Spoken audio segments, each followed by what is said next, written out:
Welcome welcome welcome. आप सुन रहे हैं high boss night duty, brought you by और कैसे हो doctor productions. Welcome to the show. तो गाइज आज नहीं, गाइज नहीं, भाइयों बहनों आपके लिए हमारे पास कुछ बहुत ज़रूरी अनाउंसमेंट्स हैं। तो क्या क्या है निसाले? वेल, फर्स्ट अनाउंसमेंट ये है कि हमारा शेड्यूल चेंज हो रहा है। फर्स्टली जो हमारा हाई बॉस पॉडकास्ट होगी, मेन पॉडकास्ट, वो फोर्टनाइटली हो गई है, विच इज़ कि वो 2 हफ्तों में एक बार होगी। सेकेंडली 2 हफ्तों में एक बार। Yes. और दिन सैटरडे सैटरडे, टाइम 9 बजे, which is the usual time, but now अब वो एक दिन हाँ। जल्दी होगी एंड वो 2 हफ्तों में एक बार होगी। संडे को नहीं guys, Saturday. Exactly, and as opposed to एक हफ्ते में एक बार, इट विल बी 2 हफ्तों में एक बार। क्यों? इसका एक्चुअली मेन रीज़न ये है क्योंकि हम और बहुत सारा कंटेंट आपके लिए ला रहे हैं, हाँ, one of which is live. या तो हम कोशिश करें कि इंस्टाग्राम पे लाइव करें, और अभी वो कब है वो हम आपको बता देंगे। पर तो निसाले हम ये लाइव क्यों करना चाहते हैं? हम लाइव बेसिकली इसलिए करना चाहते हैं बिकॉज रेडियो शो अब उसका एग्जैक्ट पर्पस क्या होगा, हम कोई टॉपिक डिस्कस कर रहे होंगे and it will be live on Instagram live. आप बिल्कुल फ्री होंगे, हम आपको नंबर पहले प्रोवाइड कर देंगे, अनाउंसमेंट पहले कर देंगे। You can call on that time and you can basically say कि हाँ, I love the high boss podcast, high boss podcast is the only thing that I listen to, I worship the high boss podcast, मतलब या उसके अलावा मतलब कुछ और। Basically आपको सच कहना है। हाँ, बेसिकली आपको सिर्फ सच कहना है, उसके अलावा कुछ नहीं कहना है। मतलब अब कुछ भी कह सकते हैं वैसे तो। हाँ। जैसे कॉल करके बोला, जैसे कॉल करके सिर्फ हाय बोल दिया एंड पे चले गए, या फिर कॉल करके एक्सप्लेन करा कि महाभारत जो है वो उसका एक्चुअल मीनिंग क्या है। दोनों में से कुछ भी हो सकता है और उसके अलावा भी कुछ भी हो सकता है। महाभारत बहुत टची है। एंड उसके साथ साथ और कंटेंट भी आ रहा है आपके लिए, जैसे कि हमारा मतलब गाइस, मैं आपको शुरू से बताता हूँ क्या हुआ। एक दिन मैं निसाले के पास आया और मैंने इससे पूछा कि यार कैमरा खरीद लेते हैं, और इसने मुझे कहा मेरे पास कैमरा पड़ा है। मैंने कहा तो भाई तुमने मुझे पिछले 3 महीने से हम काम कर रहे हैं और तू मुझे आज बता रहा है तेरे पास कैमरा पड़ा है। तो जैसे ही उस कैमरे का वो हुआ, क्या बोलते हैं, डिस्कवरी हुई है, तो हमने कोशिश की है वीडियो कंटेंट बनाने की जो हम इंस्टाग्राम पे डालेंगे। यस। एंड जो वो वीडियो कंटेंट होगा उसकी एग्जैक्ट डिटेल्स जानने के लिए you can go to the Instagram. वहाँ पे एक और सीक्रेट अनाउंसमेंट भी है जो हम यहाँ पे नहीं कर रहे हैं। हाँ, मतलब इट्स नॉट सीक्रेट, मतलब वो जो लोग इंस्टाग्राम पे तक नहीं है उन लोगों के लिए सीक्रेट है वो। हाँ गाइज, इंस्टाग्राम पे हम लोग हैं @हाईबॉस पॉडकास्ट के नाम से। Please go and follow us. And we are also on Spotify. या we are also on Instagram. Yes, we are everywhere. We are on Twitter, but like Twitter पे अब तक सिर्फ 2 ही पोस्ट हैं जो स्टार्टिंग में बने थे। सोशल्स एक्चुअली ना हैंडल करना थोड़ा सा मुश्किल हो जाता है, इतने सारे। हाँ, उसके रिलेशन में वही सीक्रेट अनाउंसमेंट उसके रिलेशन में ही है। You can go to the Instagram to check that secret announcement. बिल्कुल। तो निसालिया, लेकिन ये तो अनाउंसमेंट हो गई। आज का हमारा टॉपिक क्या है? आज का हमारा ये टॉपिक है कि हम अनाउंसमेंट्स कर रहे थे। उसके अलावा जो टॉपिक है हाँ। वो ये है कि इस हफ्ते की पॉडकास्ट, आई मीन नॉट इस हफ्ते की पॉडकास्ट, जो प्रीवियस हाई बॉस पॉडकास्ट थी, it was with microbiologist and doctor Binali and department microbiology. yep, and microbiology में आई थिंक, मतलब एक मेडिकल स्टूडेंट के लिए तो बहुत सारी इंटरेस्टिंग चीज़ें हैं, हाँ, बट एक लेमैन के लिए जो बहुत इंटरेस्टिंग चीज़ है which is bioterrorism and bio weapons. Basically आप अगर जानना चाहते हैं कि कोविड एक बायो वेपन है या नहीं, तो please go listen to the 5th episode of our podcast. And हम as med students and fiction enthusiasts, हम भी हल्का सा आपको एनालिसिस देना चाहते हैं कि क्या कोविड बायो वेपन है कि नहीं है, बट ये डिस्कस करने से पहले वी हैव टू डिस्कस कि एक इफेक्टिव बायो वेपन होता क्या है। बहुत एक साइंटिफिक अप्रोच निसाले आपकी। कुछ भी पढ़ने से पहले क्राइटेरिया पढ़ लेते हैं कि क्राइटेरिया क्या होता है कि हमने ये चीज इसमें क्यों डाली। एग्जैक्टली एंड अगर हम उसके एक सेकंड इफेक्टिव बायो वेपन्स देखें क्यों होते हैं, हमें पहले देखना चाहिए बायो वेपन्स यूज क्यों होते हैं, है ना? यूज क्यों होते हैं? हाँ, क्योंकि हमने अगर साइंटिफिक ही होना है तो उसकी जड़ पे जाके देखते हैं माय गॉड क्या उसके पीछे की साइंस है। बहुत वेल जो जिनेवा कन्वेंशन है उसमें एक टर्म है जिसको हम WMD कहते हैं, वेपन्स ऑफ मास डिस्ट्रक्शन। तो यार WMD इसमें जो कैटेगरीज होती हैं, एक तो होती है nuclear, and nuclear basically explosive weapons, जैसे तेरा मोबा है, मदर ऑफ ऑल बॉम्ब्स है, या तेरे जनरल न्यूक्लियर वेपन्स हैं, वो एक्सप्लोजिव डैमेज करते हैं, डिस्ट्रक्शन वाला डैमेज करते हैं, एंड वो प्रॉपर्टी को भी इतना इफेक्ट करता है जितना वो ह्यूमंस को करते हैं। फिर केमिकल वेपन्स आते हैं जो तेरे एजेंट ऑरेंज हो गया, नेपाम, अच्छा वियतनाम वगैरह में यूज हुआ था। केमिकल वेपन्स जिनेवा कन्वेंशंस के हिसाब से बैंड है। फिर होते हैं बायोलॉजिकल वेपन्स जिनके बारे में हम बात कर रहे हैं, एंड उनका एडवांटेज ये होता है कि अगर वो तुम प्रॉपरली यूज करो तो वो प्रॉपर्टी डैमेज नहीं करेंगे कोई, मतलब यानी कि अगर तुम्हें किसी एरिया को कॉन्कर करना है फॉर एग्जांपल, तो वहां पर जो प्रॉपर्टी होगी, जो उसका इकोनॉमिक सारा स्ट्रक्चर होगा, वो तुम्हारे लिए खाली हो जाएगा। मतलब ये एक बड़ा इविल तरीका है बोलने का कि स्ट्रक्चर सारा खाली हो जाएगा, बट हाँ अरे मतलब हम बात ही जब वेपन्स की कर रहे हैं तो ऑब्वियसली लाइक इट इज मतलब है द तो purpose of weapons is to you know मतलब it is basically like saying कि अगर तुमने अपने घर में दीमक लग गई है एंड तुम्हें दीमक मारनी है, एक ऑप्शन ये है कि तुम दीमक फोड़ दो, ठीक है, एंड पर उससे घर भी साथ में टूट जाएगा। दूसरा ऑप्शन ये है कि दीमक मारने वाली दवाई लगाओ, एंड तीसरा ऑप्शन ये है दीमक में डिजीज फैलाओ ताकि सारी की सारी दीमक मर जाए, बट तुम्हें जो उसके साथ डिजीज फैला हुआ है, ये सॉरी जो अगर तुम उसकी जगह से केमिकल्स यूज करते हैं तुम्हें फिर केमिकल्स के साथ रहना ना पड़े। हम कर ही तो रहे हैं। अगर गाइस आप लोगों ने कम्युनिटी मेडिसिन पढ़ रखी है और उसमें इंटीग्रेटेड वेक्टर मैनेजमेंट पढ़ा तो उसमें हम यही करते हैं। एंड इसमें इंटरेस्टिंग बात ये है कि even though bio weapons are the most lucrative of the three weapons of mass destruction, and lucrative तो मैं ऐसे कह रहा हूँ जैसे मार्केट में लोग बायो वेपन्स की जैसे गाड़ी की रिसर्च कर रहे होते हैं एंड लाइक हाँ यार ये गाड़ी अच्छी है, ये गाड़ी और अच्छी है, ये गाड़ी सबसे अच्छी है। बायो वेपन उस टाइप की चीज है, बट वो भी जिनेवा कन्वेंशन से बैंड है। तो क्या कहते हैं, एक कौन से एग्जाम्पल्स हैं हमारे सामने कि हमने मतलब हिस्ट्री में देखा कि लोगों ने बायो वेपन्स एक दूसरे के खिलाफ यूज किए हैं? कौन सा? एक तो एग्जाम्पल है ओशो। जिन लोगों को नहीं पता ये उन लोगों को मैं बता रहा हूँ, अगर यहाँ पे कोई मिस्टर रजनीश के फैंस हैं तो आई एम सॉरी टू से, जब उसका यूएस में कंपाउंड था Rajneeshpuram, the biggest bio terrorism attack in the US आज तक का उसके फॉलोअर्स ने करा था उनके ऊपर, क्या कहते हैं, लोकली जाने वाले लोगों के ऊपर, उनके सैलेड बार्स वगैरह में उन्होंने पैराटाइफी फैला दिया था, which gave I think 1000 people food poisoning. तो there is that. वैसे तो बायोवेपन्स बड़े देर से यूज होते आ रहे हैं। वॉरफेयर में कहते हैं कि generally speaking medieval European warfare में कहते हैं you throw rotting corpses into the water of a city that you are besieging. Basically अगर एक सिटी है या जिसकी वॉल्स को तुम besiege कर रहे हो बट तुम अंदर नहीं घुस पा रहे हो, तुम उनके वाटर सोर्सेज में rotting corpses फेंक देते हो ताकि उनका वाटर सोर्स पॉइजन हो जाए।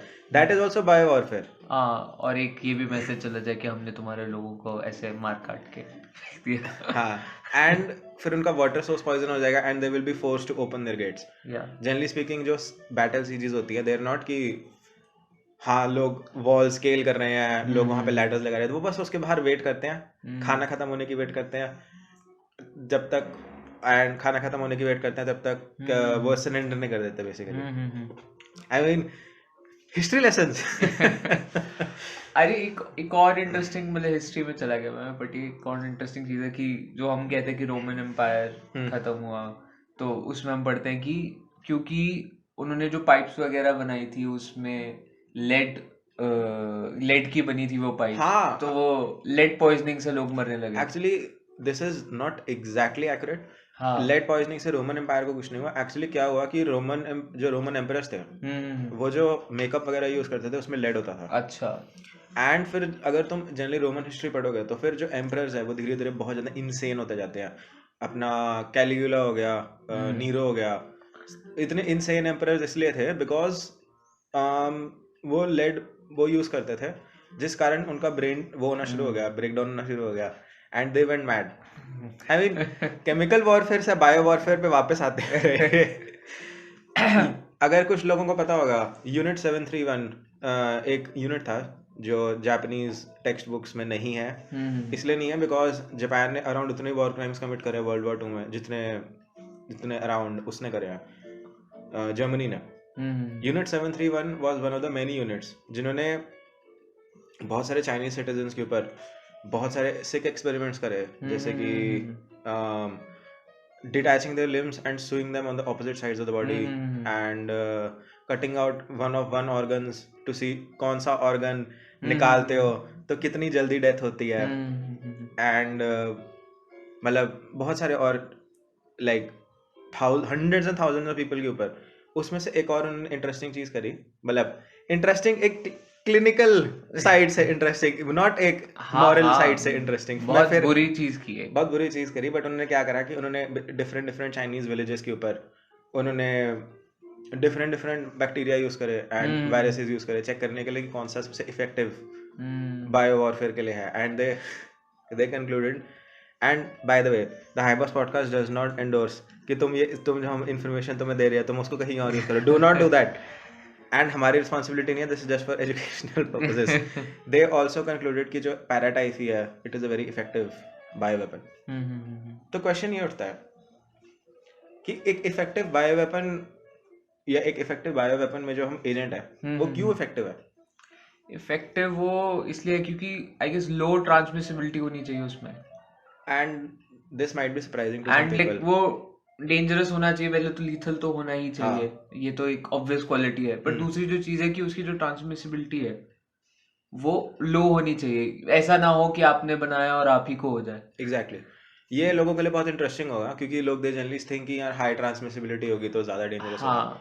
अगर उसकी ट्रांसमिसिबिलिटी लो हो गई तो उसे लोकलाइज कर सकते हो, क्योंकि जनरली स्पीकिंग अगर हम एक नेचुरली अकरिंग इन्फेक्शन के बारे में बात करें वो तो एक सोर्स से होती है, इसलिए उसकी ट्रांसमिसिबिलिटी ज़्यादा होनी चाहिए ज़्यादा लोगों को इन्फेक्ट करने के लिए। बट अगर तुम टारगेटेड बायो वॉरफेयर कर रहे हो तो तुम पहले हर जगह उसे स्प्रेड कर दोगे ना। जैसे वही ओशो वाली चीज़ वापस आते हैं, उसने सैलेड बार जहाँ पे लोग खाना खाने जाते हैं वहाँ पे पैराटाइफी स्प्रेड कर दिया, ठीक है, एंड यूएस एक ऐसी कंट्री है जहाँ पे पैराटाइफी ढंग से फैल नहीं सकता, बट क्योंकि उसने खाने के ऊपर पहले स्प्रेड कर दिया, इस कारण जो लोगों को पैराटाइफी हो गया, बट वो पैराटाइफी के इफेक्ट्स और कहीं नहीं फैले। वी वांट कि अगर तुम एक वॉर जनरल टाइप लोग हो एंड अगर तुम वॉर क्राइम्स करने जा रहे हो, बाय द वे अगर तुम वॉर क्राइम्स करने जा रहे हो do not mention the high boss podcast. अगर तुम वॉर क्राइम्स करने जा रहे हो देन तुम पहले उसे हर जगह स्प्रेड कर दोगे, बट यू डोंट वांट कि उसका फॉलो तुम्हारे तरफ आ जाए ना। जैसे न्यूक्लियर वेपन्स की एक बात करते हैं, यू डोंट वांट कि न्यूक्लियर वेपन्स इतना बड़ा न्यूक्लियर वेपन हो कि जो उसका न्यूक्लियर रेडिएशन वगैरह हो तुम्हारे एरिया में आ जाए, सेम प्रिंसिपल। तो इसी बेसिस पे इसकी क्लासिफिकेशन भी है, category A, category B, category C, जिसमें कैटेगरी ए में आते हैं most dangerous and most easy to spread I guess. तो उसमें आता है तुम्हारा एंथ्रैक्स, बोटुलिनियम जो कंपाउंड है, और टुलेरीमिया, और ऐसे मतलब अब मुझे याद नहीं है पूरी अच्छे से, बट ये और जैसे कि मतलब निसाले ने बताया इसमें कैटेगरी में ये तो आता ही है, टाइफी तो आता ही है ना। And I think the most lethal is anthrax and the most dangerous is actually small pox. Small pox का भी इंटरेस्टिंग है कि अभी इस टाइम पे स्मॉल पॉक्स सबसे ज़्यादा डेंजरस इसलिए है क्योंकि 1980 के बाद से कोई वैक्सीनेशन नहीं लगी है उसके कहीं पे टेस्ट नहीं है, उसके कहीं पे लैब के मतलब इमीडिएट टेस्ट नहीं लोगों के पास, इन रूटीन नहीं ना है, और वो नहीं है। हमारे किसी का एक्सपोजर भी तो नहीं है स्मॉल पॉक्स का, क्योंकि हम इरेडिकेटेड मानते हैं, वैसे भी इरेडिकेटेड है, तो कोई इम्यूनिटी नहीं, नेचुरल इम्यूनिटी नहीं है हम लोगों में।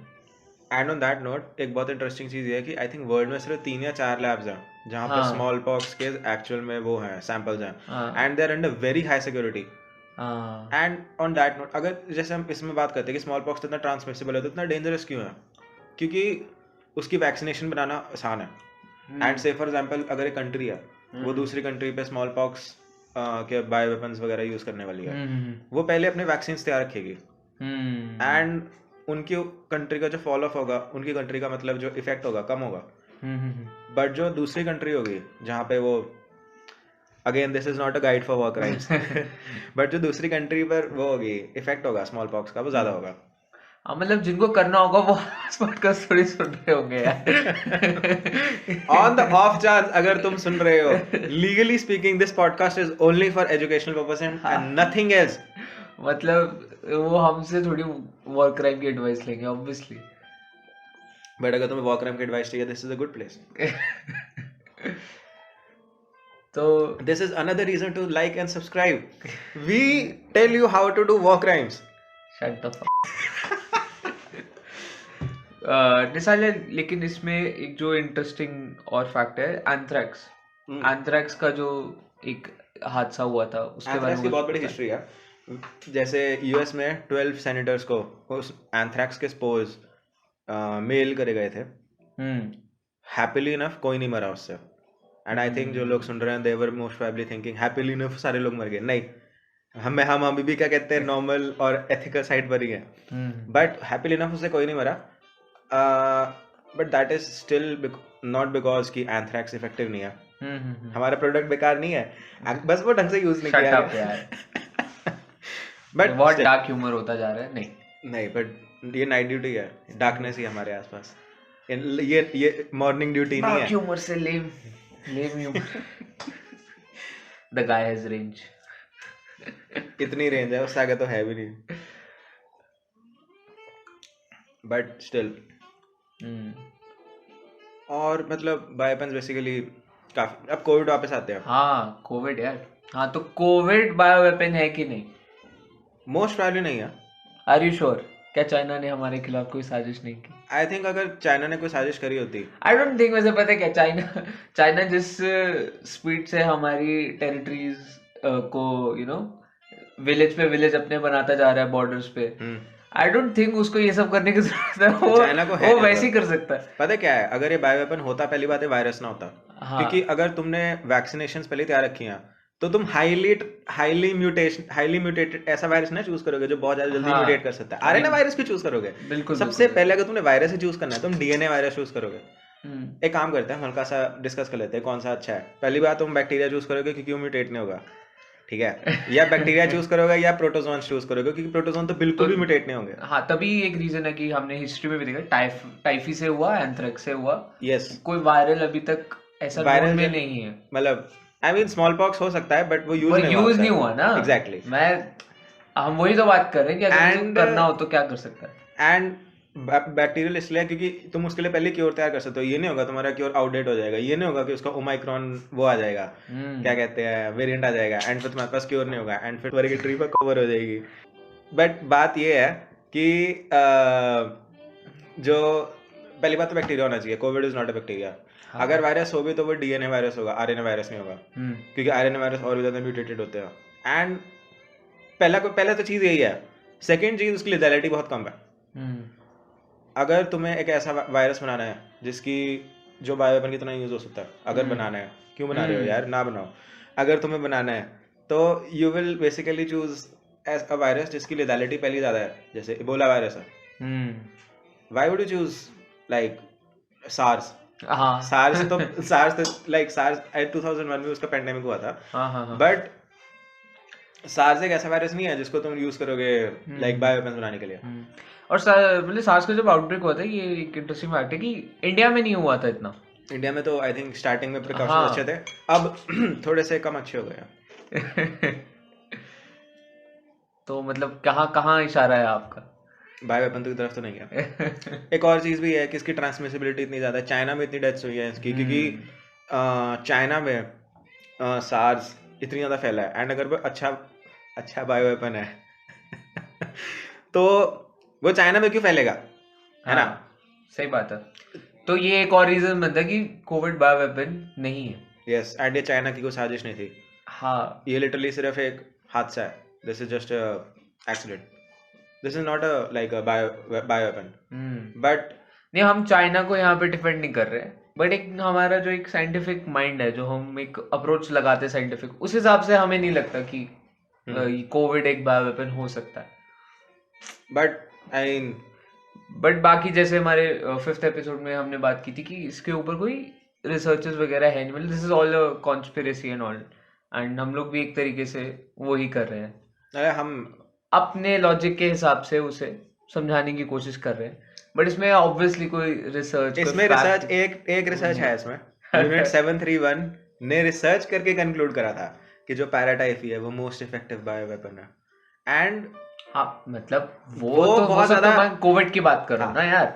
एंड एक्चुअली बाय द वे उसके हल्का से एक इंटरेस्टिंग चीज, जो जापानीज ने चाइनीज के ऊपर बहुत सारे वॉर क्राइम्स करे थे, उन्होंने वो वॉर क्राइम्स की जो रिसर्चेस थी, हाँ उन्होंने वो जर्नल्स में पब्लिश करी थी, अच्छा। And on the journals they said these researches were not done on humans but on Manchurian monkeys. ये लेवल ऑफ डिह्यूमनाइजेशन होती है वॉर में। तो इन द एंड कंक्लूजन ये है कि war bad, peace good, don't use bio weapons. On that note, thank you all for listening. Goodbye.